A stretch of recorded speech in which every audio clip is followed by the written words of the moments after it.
here is my brand new 2024 Tesla Model 3 Long Range. I've had this car for about 3 months now, and I think this is a great time to do a video on things that I absolutely love about the vehicle, especially coming from an all-gas vehicle and going headfirst into a fully EV vehicle. And if you guys are new here, my name is Jason, and I do reviews on vehicles just like this and talk about the good and bad here in Canada. So if you are interested in any of those type of videos, be sure to subscribe to the channel. And if you guys do want to see a full walk around of the Tesla Model 3 that I did, I will link that up above here, so be sure to check that out if you do want to. Now I'm going to be covering 5 things that I personally think made me switch from gas to full EV. And yes, some Tesla haters will argue on these things and whatever, they have their own opinion, but these are just mine and what I personally love about this vehicle. So the first thing here we're going to talk about is the charging. Now at first, when Teslas first, like way back in the day, came onto the market,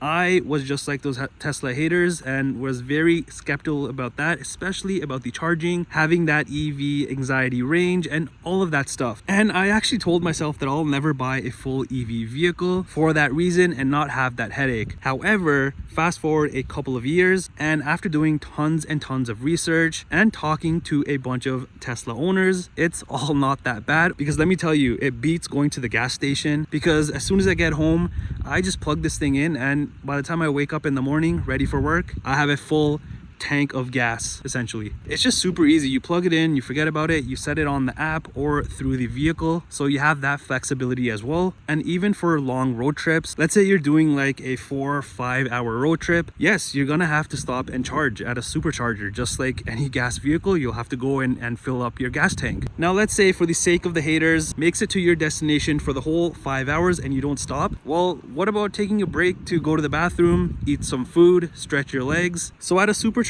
depending on the percentage that you have left and how much you need to fill up, the time will vary. Let's say you're at a gas station, you're still gonna have to get out of your vehicle, you're gonna have to select what gasoline grade you want, put in your credit card information, let that get authorized, and then you gotta start pumping. Meanwhile, someone with a Tesla or just an EV in general, when they go to stop, and let's say they stop at the same time as the gas person, well, all we gotta do is just plug in and we're done. We can go wherever we want. We can go inside, go to the bathroom, eat some food, stretch our legs, and by the time you're done filling up your gas and you get inside for food, bathroom, and all of that, it's gonna be time for us to leave. So having range anxiety with this, I do not have that at all, because I know there is a tremendous amount of superchargers with the Teslas, and especially coming home, I can just plug right in and that's it. And also with range, since you do charge these to 80% for your daily use, I end up getting about 427 kilometers of range off a 80% charge. Now I have yet to charge this to a full 100% because I'm not going on those 5 hour long road trips. That's just not me. But if I do have to and I have to take my car, I would gladly drive this thing. And you get an estimated range of about 548 kilometers once you're fully charged. Now for the second thing that I'm going to touch on is the Tesla app. This thing is by far amazing, and compared to like other automakers, it doesn't feel like all that old or sluggish. I view Tesla and the Tesla app as an iOS software rather than an Android, slow and sluggish. And on the app, you can honestly do a ton of things, which makes your life easier. So opening up the app, you have a ton of things that you can do here. You've got the vehicle name up top.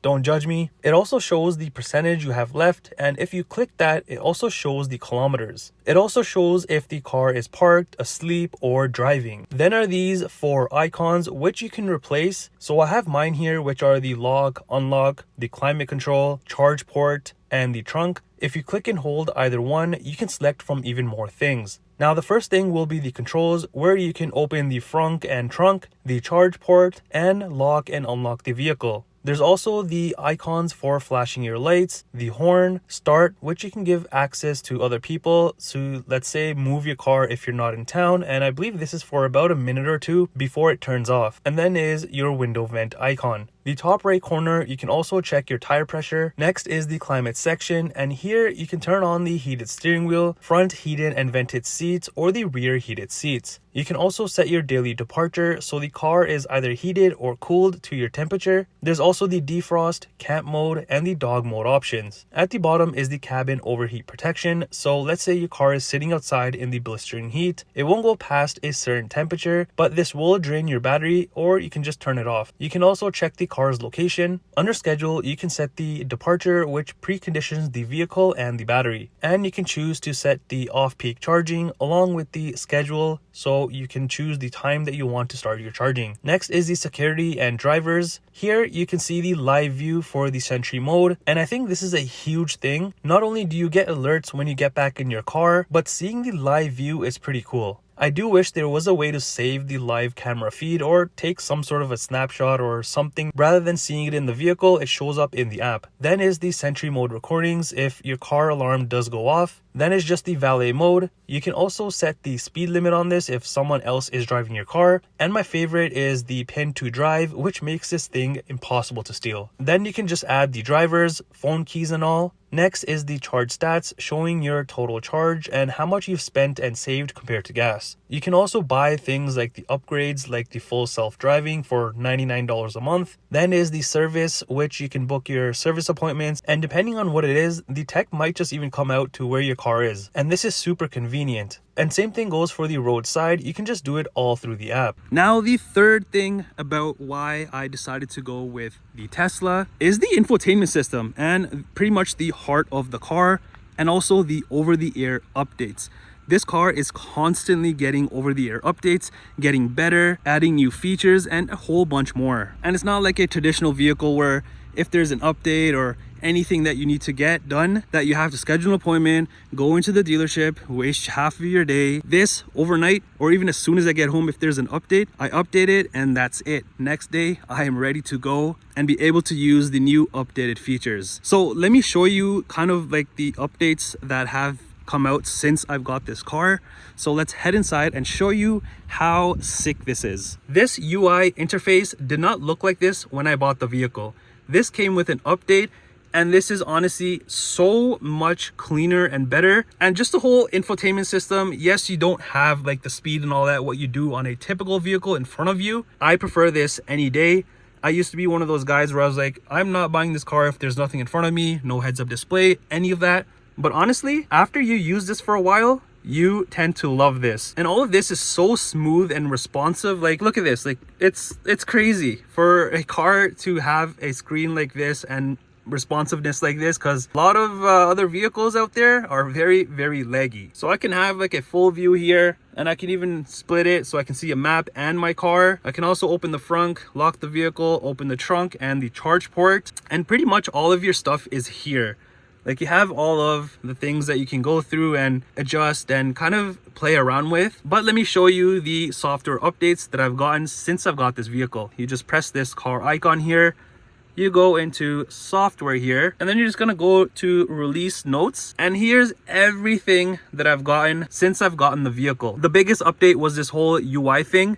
So you can see you've got the visual updates here, Audible, Spotify queue, and playback speed. There's also the hands-free trunk that came with this update. Tell me which vehicle can give you an update overnight and you get hands-free trunk opening. There's also the preview of Sentry recording, so if anything does happen to your car, let's say the alarm goes off or anything, all of that footage will now show up in your Tesla app. There's also the speed camera chime. I really haven't heard this, so maybe here and there. And then there's like small things like the trip progress bar, wiper controls. They've fixed these.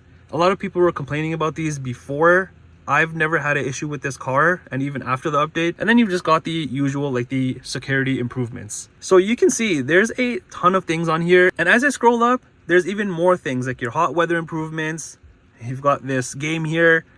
And then you've got headlights, adaptive for curves. Again, just like the hands-free trunk, tell me which vehicle you can get this in overnight. And here they updated the autopilot suspension. So as you can see, you constantly have this vehicle being improved through software updates, and that's something I enjoy. Okay, so the fourth thing that made me buy this vehicle, or the thing that I love about this, is you have so much space. So let me show you all the space that it has. We're gonna start with the front. We're gonna open that and we'll open the trunk as well.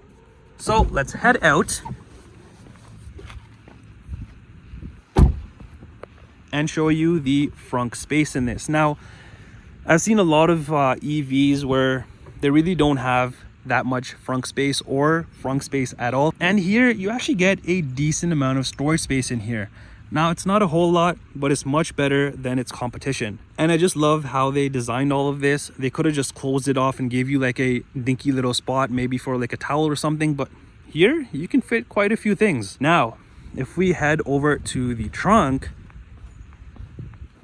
here you have some amazing space in here. I mean, it goes pretty far back, and of course you can put the seats down just like any other vehicle, but you have a ton of space here. And then you have also these storage pockets on both of the sides. Now, if that wasn't enough for you, well, you've also got your sub trunk, which is almost like the same size as the front, but you can load up stuff back here as well. So again, a ton of space. You got a sub trunk, a trunk, and then you've got your front as well. So there's really no shortage of space in this vehicle. And looking at the size of the Model 3s, I don't think another vehicle can come even close to this. All right, so the fifth and final thing that I want to talk about that made me go towards this vehicle, and which I love the most, is the performance. As you know, not just Tesla, just EVs in general have that instant torque and that speed, but these things are pretty quick. I would probably say 80 to 90% of vehicles on the road, they don't stand a chance against this. And especially now that the Model 3 Performance is out, and for the price that it is compared to its competitors, come on, what's a better deal? And since this is a long range, it's obviously an all-wheel drive, and the torque, let me tell you, it's instant.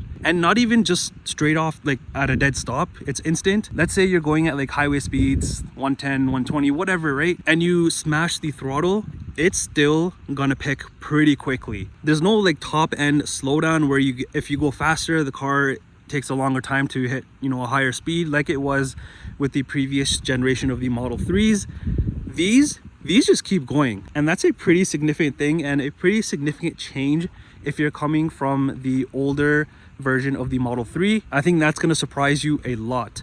And also, this car is very, very comfortable to ride. The suspension, everything, it's super comfy. 0 to 100 in this thing is about 4.4 seconds. Now, yes, there are a bunch more things to love about this vehicle and go over. However, these were the things that I think, to me, that made the most sense and made me switch over. Yes, you got all of the cameras and Sentry mode and all of that. I can make another video on that. Let me know in the comments down below. So the question remains, if you're a gas guzzling driver, would you go full EV, or would you try something out such as a plug-in hybrid or a hybrid? And also, if you own a different EV, a full EV, would you consider a Tesla, or would you consider what you have now? Let me know your thoughts about all of this in the comments. And just like always, do you love this thing or do you hate it?